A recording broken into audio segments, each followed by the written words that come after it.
लीलावती का परिवार बहुत गरीब था। उसका बेटा अभिजीत और बहू ममता वैष्णो माता के दर्शन करके अपने घर वापस आ रहे थे। तभी झमाझम बहुत जोरदार बारिश होने लगी।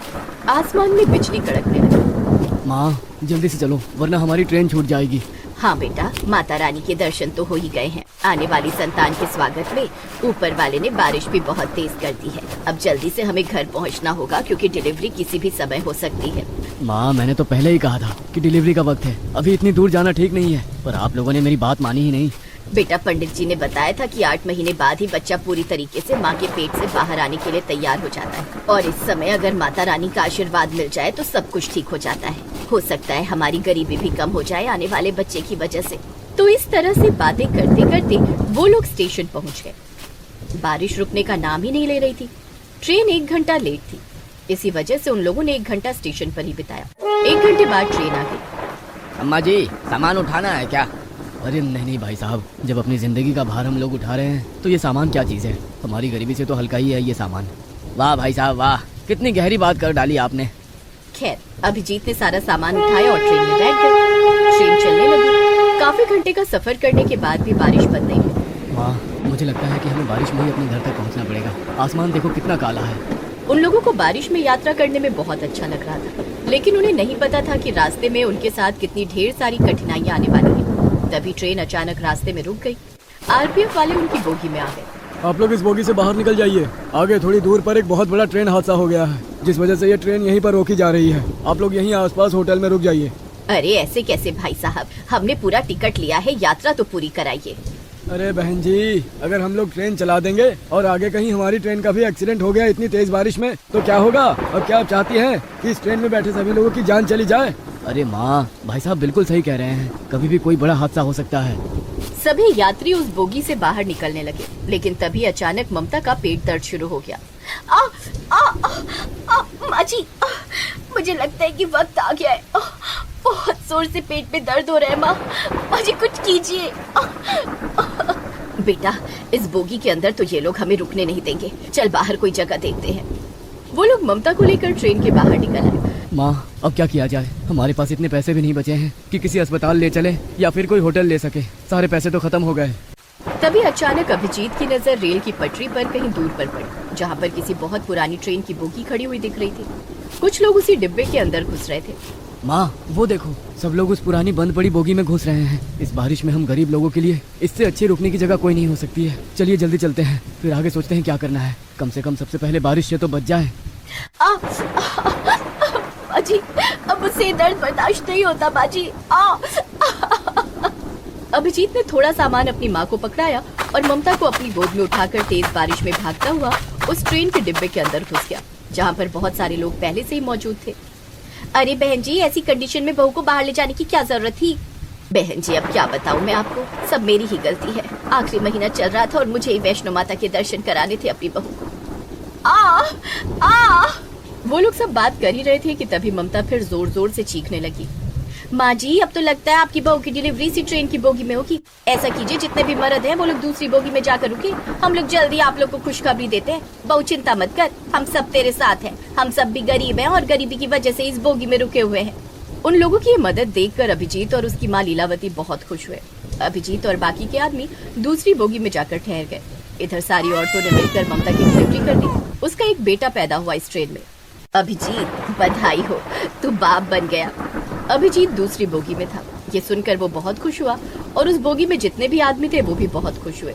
क्या बात है भाई साहब, इस बारिश में हम सारे लोग बहुत परेशान थे। आगे किसी ट्रेन का एक्सीडेंट हो गया है जिससे बहुत सारे लोग डरे हुए थे, लेकिन आपने बाप बनकर एक छोटी सी खुशी हम सारे लोगों को दी है। चलिए चलकर देखते हैं।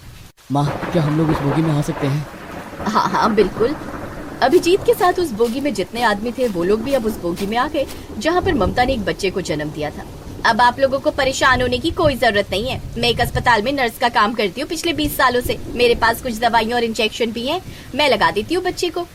कुछ देर बाद अंधेरा होने लगा और माइक पर किसी ने ऐलान किया, यहाँ पर आसपास जितने भी यात्री रुके हुए हैं वो वहीं पर रुके रहें, क्योंकि बारिश की रफ्तार बढ़ती जा रही है। हमारे आर्मी के जवान आपके पास ही मौजूद है। अगर किसी को भी कोई तकलीफ होगी तो वो उन्हें बचा लेंगे। अब जब तक बारिश बंद नहीं हो जाती, आगे का रास्ता क्लियर नहीं हो जाता, आप सब लोग सुरक्षित रहें। आप सभी को खाना मिलता रहेगा सरकार की तरफ से। तो अब रात को उन लोगों ने उस बंद पड़ी पुरानी ट्रेन की बोगी को ही अपना घर बना लिया। जिनके पास जो भी कंबल और चादर थे, उनसे उन लोगों ने उस बोगी के अंदर ही बिस्तर बना लिया। 3 दिन बीत गए लेकिन अभी तक बारिश बंद नहीं हुई। ये तो अच्छा हुआ कि सरकार की तरफ से हमें खाना मिल रहा है और हमें मुफ्त में रहने की जगह भी मिल गई। माँ जी, सबसे अच्छी बात तो ये है कि हमें यहाँ पर इतने अच्छे अच्छे लोग मिल गए जिन्होंने हमारी मदद की, वरना इतनी तेज बारिश में बहुत कुछ गलत हो सकता था हमारे साथ। सब माता वैष्णो जी की कृपा है बहन जी। आप अपने होने वाले पोते के लिए ही माता वैष्णो के दरबार गई थी और उसके साथ ही कुछ गलत हो जाता, ऐसा तो हो ही नहीं सकता था। अब वो ट्रेन ही उस गरीब परिवार का घर बन चुका था। वहाँ पर जितने भी लोग थे सब एक परिवार की तरह रहने लगे। बहुत सारे लोगों ने मिलकर एक कठिन समय को भी कितना खुशनुमा बना दिया था। करीब 1 हफ्ते तक वो लोग एक साथ एक परिवार की तरह रहे। जब बारिश बंद हुई तब उनकी ट्रेन एक बार फिर से आगे चलने के लिए तैयार हो गई। 1 हफ्ते में ही हम सब एक परिवार की तरह रहने लगे थे। 1 हफ्ते पहले हम लोग एक दूसरे को जानते भी नहीं थे, पर अब बिछड़ते हुए बहुत बुरा लग रहा है। किसी ने क्या खूब कहा है कि आते जाते खूबसूरत आवारा सड़कों पे कितने अनजान लोग मिल जाते हैं, उनमें से कुछ लोग भूल जाते हैं, कुछ याद रह जाते हैं। जिंदगी के किसी न किसी मोड़ पर एक बार हम लोग फिर कभी मिलेंगे। तो इस तरह एक दूसरे से विदा लेकर सब लोग अपनी अपनी सीट पर बैठ गए। ट्रेन एक बार फिर से चल पड़ी। अभिजीत अपनी माँ, अपनी पत्नी और अपने नवजात बच्चे को लेकर जैसे ही अपने घर पहुंचा, वहां पर घर था ही नहीं। वहां चारों तरफ दलदल था। वो लोग हैरान हो गए। आसपास के लोगों से अभिजीत ने पूछा, अरे भाई साहब, ये सब क्या हो गया? ये सारे घर कैसे तबाह हो गए? मैं भी यहीं पर एक झोपड़पट्टी में रहता था। बहुत बहुत बधाई हो आपको। मेरा घर तबाह हो गया और आप मुझे बधाई दे रहे हैं? मैं बधाई इसलिए दे रहा हूँ क्योंकि आप लोग कम से कम जिंदा तो हैं। आप यहाँ से सही टाइम पर निकल गए थे, क्योंकि आपके जाने के बाद यहाँ पर इतनी खौफनाक बारिश और लैंडस्केप हुआ जिससे सारे घर तबाह हो गए। घरों में लोग चैन की नींद सो रहे थे, लेकिन सोते सोते ही वो लोग भगवान को प्यारे हो गए। ये लहरें उनकी जिंदगी अपने साथ बहा ले गई। ये सुनकर अभिजीत, ममता और लीलावती की रूह कांप गई। अभिजीत भी अपने परिवार के साथ स्टेशन के पास ही बनी झोपड़पट्टी में रहता था, पर अब वो भी नहीं रही। माँ, वो देखो सामने एक बोगी खड़ी है, उसमें ही रहते हैं चलकर। वैसे भी हमें बोगी के अंदर रहने की आदत हो गई है और इस खराब मौसम में झोपड़ी बनाकर रहना ठीक नहीं है। वो लोग एक ट्रेन की बोगी में ही रहने लगे। कुछ महीनों बाद सरकार की तरफ से वहाँ पर जितनी झोपड़पट्टियां तबाह हो गई थी, उन सभी लोगों को रहने के लिए पक्का घर दे दिया गया। सरकार ने जो कॉलोनी बनाई थी, उन्हीं कॉलोनी में अभिजीत के परिवार को वही सारे लोग एक बार फिर मिले जिन्होंने ममता की डिलीवरी में उनका साथ दिया था। हमने आप लोगों से कहा था ना कि एक बार हम लोग फिर से मिलेंगे, और देखो भगवान ने हमें हमेशा के लिए एक जगह ही मिलवा दिया। तो इस तरह से अब वो सारे लोग एक साथ खुशी खुशी पक्के मकान में रहने लगे और मेहनत मजदूरी करके अपनी जिंदगी बिताने लगे। जगदीश कुमार सरकारी स्कूल में बच्चों को पढ़ाते थे। उन्हें लोगों में शिक्षा का अलग जगाने का बहुत शौक था। वे बच्चों को बहुत लगन से पढ़ाते। बच्चों को कुछ समझाने के लिए वे अलग अलग तरकीबें निकालते। काफी समय गुजर गया। एक दिन जगदीश कुमार ने सोचा, अब मैं बूढ़ा हो गया हूँ, कुछ ही दिनों में रिटायर हो जाऊंगा। रिटायरमेंट के बाद मैं बच्चों को कैसे पढ़ाऊंगा? मैं चाहता हूँ कि गोविंदपुर गांव के सभी बच्चे पढ़े लिखें और गांव का नाम रोशन करें। गांव के गरीब बच्चों तक शिक्षा नहीं पहुंच पाती है। इसके लिए मुझे रिटायरमेंट के बाद भी बच्चों को पढ़ाना होगा, वो भी मुफ्त में, ताकि गरीब बच्चों तक भी शिक्षा पहुंच सके। मन ही मन में उन्होंने ऐसा विचार किया। कुछ दिनों के बाद वे स्कूल से रिटायर हो गए। रिटायरमेंट के बाद उन्होंने ठीक वैसा ही किया जैसा उन्होंने सोचा था। अपने घर के पास ही उन्होंने एक स्कूल खोला जिस पर एक बोर्ड लगा दिया। बोर्ड पर लिखा था, यहाँ गरीब बच्चों को मुफ्त शिक्षा मिलती है। बोर्ड को देखकर गांव के गरीब लोग अपने अपने बच्चों को लेकर वहाँ आने लगे और उनका नाम स्कूल में लिखवा दिया। नमस्ते मास्टर साहब। कहो भोला, कैसे आना हुआ? मास्टर साहब, हमने सुना है आपने गरीब बच्चों के लिए स्कूल खोला है। हाँ भोला, तुमने बिल्कुल ठीक सुना है। तो हमरे बेटवा का भी नाम अपने स्कूल में लिख लीजिए ना। हाँ, क्यों नहीं भोला, आज से तुम्हारा बेटा मेरे स्कूल में पढ़ेगा। इसे यहीं छोड़ जाओ और पूरे गांव में खबर कर दो कि उन सभी बच्चों के माता पिता जो अपने बच्चों की फीस नहीं भर सकते, वे उन्हें पढ़ाने के लिए मेरे स्कूल में ले आएं। अच्छा मास्टर साहब, आपका बहुत बहुत धन्यवाद। भोला पूरे गांव में ये बात कह देता है, जिसके बाद सभी गरीब माता पिता अपने अपने बच्चों को जगदीश कुमार के स्कूल में ले आते हैं। इस तरह जगदीश कुमार गांव के गरीब बच्चों को मुफ्त शिक्षा देने लगते हैं। बच्चों को मास्टर साहब के पढ़ाने का तरीका बहुत पसंद आता है। धीरे धीरे गांव के बच्चे मास्टर साहब से बहुत घुल मिल जाते हैं। बच्चे जगदीश कुमार को बहुत पसंद करने लगे। बच्चे रोज स्कूल आने लगे, यहाँ तक कि रविवार की छुट्टी भी उन्हें पसंद नहीं थी। एक बार की बात है, बच्चे स्कूल पहुँचे। अरे बच्चों, तुम सब आज सुबह सुबह स्कूल आ गए, क्या बात है? मास्टर जी हम लोग पढ़ने आए हैं। लेकिन आज तो रविवार है, छुट्टी का दिन है, तुम लोग खेलो कूदो मजे करो, कल पढ़ने आना। नहीं मास्टर जी, हमें आज भी पढ़ाई करनी है, लेकिन आज हम सबसे पहले स्कूल की सफाई करेंगे। नहीं बच्चों, तुम लोग सिर्फ पढ़ाई में मन लगाओ। मास्टर जी, स्कूल तो शिक्षा का मंदिर होता है और इस मंदिर को साफ सुथरा रखना हमारा धर्म है, हमें ये काम करने दीजिए। इतना कहकर सभी बच्चे स्कूल की सफाई में लग गए। बच्चों का उत्साह देखकर जगदीश कुमार बहुत खुश थे। साफ सफाई खत्म होने के बाद उन्होंने बच्चों को पढ़ाया। इसी तरह धीरे धीरे दिन बीत रहे थे। मौसम बदलते रहे। बारिश का मौसम आ गया था। गोविंदपुर गांव नदी के किनारे बसा था, जिस कारण रोज थोड़ी बहुत बारिश हो जाया करती थी। एक दिन बहुत तेज बारिश होने लगी। आज तो मूसलाधार बारिश हो रही है, बारिश नहीं रुकी तो बच्चे स्कूल नहीं आएंगे, बच्चों की पढ़ाई रुक जाएगी। इधर बच्चे भी बारिश रुकने का इंतजार करने लगे, लेकिन बारिश तो थमने का नाम ही नहीं ले रही थी। 2 दिन हो गए स्कूल नहीं गया। जब तक मास्टर जी से पढ़ ना लूं, मेरा दिन ही पूरा नहीं होता। पता नहीं ये बारिश कब रुकेगी। इधर मास्टर साहब का भी बच्चों के बिना दिल नहीं लग रहा था। उन्होंने सोचा कि शायद कल तक बारिश रुक जाएगी। बारिश तो कल तक रुक ही जाएगी, बच्चे कल स्कूल जरूर आएंगे। लेकिन उनका अनुमान गलत निकला। दूसरे दिन भी बारिश नहीं रुकी। यहाँ तक कि 3-4 दिन बीत गए, बारिश नहीं रुकी, जिस कारण गांव के किनारे की नदी का जलस्तर भयानक रूप से बढ़ गया और गांव में बाढ़ आ गई, जिसमें कई पेड़ पौधे, यहाँ तक कि लोगों के मवेशी भी बहने लगे। मास्टर साहब के क्लासरूम में लगे बेंच और कुर्सियां भी बाढ़ में बहने लगी। ये देखकर जगदीश कुमार चिंतित हो गए। अब मैं बच्चों को कैसे पढ़ाऊंगा? सारी बेंच और कुर्सियां तो बाढ़ में बह गईं। लगता है गोविंदपुर गांव के गरीब बच्चों को शिक्षित करने का मेरा सपना अधूरा रह जाएगा। इधर बच्चे भी स्कूल न जाने के कारण परेशान हो रहे थे। तभी कुछ बच्चों ने देखा कि बाढ़ के पानी में बेंच और कुर्सियां बह रही हैं। ये बेंच और कुर्सी कहीं मास्टर जी के तो नहीं? अगर ऐसा हुआ तो मास्टर जी हमें कैसे पढ़ाएंगे? ये बेंच और कुर्सियां तो हमारे स्कूल की लग रही हैं। मास्टर जी कितने परेशान होंगे, हमें उनके पास जाना चाहिए। लेकिन हम मास्टर जी के पास पहुंचेंगे कैसे? पूरे गांव में बाढ़ का पानी भरा हुआ है।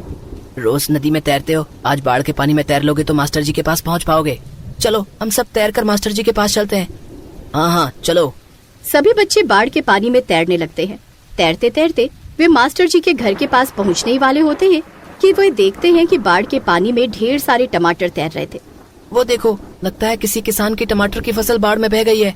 हाँ, ये तो काफी सारे टमाटर हैं। कितने लाल लाल और सुंदर टमाटर हैं। काश हम इन्हें घर ले जा सकते। इन टमाटरों को देखकर मुझे एक उपाय सूझ रहा है। कैसा उपाय? हम इन्हें अपने घर न ले जाकर मास्टर जी के घर ले चलते हैं। लेकिन मास्टर जी इतने सारे टमाटरों को क्या करेंगे? मास्टर जी के स्कूल के लिए हम सब मिलकर इन टमाटरों से बेंच और कुर्सियां बना सकते हैं। टमाटर की बेंच और कुर्सियां? हाँ, लेकिन हम इतने सारे टमाटर लेकर मास्टर जी के घर तक कैसे पहुंचेंगे? अपनी अपनी शर्ट उतारो और उसमें टमाटर रखते चलो। ठीक है। सभी बच्चों ने ठीक वैसा ही किया। अपनी अपनी शर्ट उतारी और उसमें बाढ़ में बहते हुए टमाटर इकट्ठा करने लगे। सभी बच्चों ने सारे टमाटर अपने अपने कपड़ों में बांध लिए और तैरते हुए मास्टर जी के पास पहुँचे। बच्चों को इस हालत में अपने पास आया देखकर जगदीश कुमार की आंखें नम हो गईं। बच्चों का उनके प्रति प्यार देखकर वे भावुक हो गए। उन्होंने बच्चों से कहा, बच्चों, तुम लोग बाढ़ में भी मेरे घर आ गए। हाँ मास्टर जी, हम सब तैर कर आए हैं। लेकिन मैं तुम लोगों को नहीं पढ़ा सकता। क्यों मास्टर जी? क्योंकि बाढ़ में सारी बेंच और कुर्सियां बह गई हैं। तो क्या हुआ मास्टर जी, हम नई बेंच और कुर्सियां बना देंगे। लेकिन तुम लोग नई बेंच और कुर्सियां कैसे बनाओगे? इस बारिश में तुम्हें लकड़ियां कहाँ मिलेंगी? मास्टर जी, हम नई बेंच और कुर्सियां टमाटर से बनाएंगे। टमाटर से बेंच और कुर्सियां कैसे बनेंगी? ये कैसे हो सकता है? इतने सारे टमाटर आएंगे कहाँ से? तभी सभी बच्चों ने अपने अपने कपड़ों के गट्ठर खोले और जगदीश कुमार के सामने टमाटर का ढेर लगा दिया। ये तो बहुत सारे टमाटर हैं। ये तुम लोगों को कहाँ मिले? मास्टर जी, ये टमाटर बाढ़ के पानी में बह रहे थे। हमने इन्हें अपने कपड़ों में इकट्ठा कर लिया। हम इन टमाटरों से बेंच और कुर्सी बनाएंगे, जिस पर आप और हम लोग बैठकर पढ़ सकेंगे और आप हमें पढ़ा सकेंगे। लेकिन इस काम में वक्त लग सकता है। तुम लोग अपने अपने माता पिता को बताकर तो आए हो ना, नहीं तो उन्हें तुम लोगों की चिंता होगी। मास्टर जी, आप चिंता मत कीजिए। हमारे माता पिता को पता है कि अगर हम उनके पास नहीं है तो आपके पास ही होंगे और सुरक्षित होंगे। आप आराम से बैठ जाइए। जगदीश कुमार बैठ जाते हैं और सभी बच्चे काम शुरू करते हैं। वे बच्चों को काम करते हुए देखने लगे। इस काम में 2 दिन लग जाते हैं। अब बारिश भी रुक गई थी और बाढ़ का पानी भी धीरे धीरे उतरने लगा था।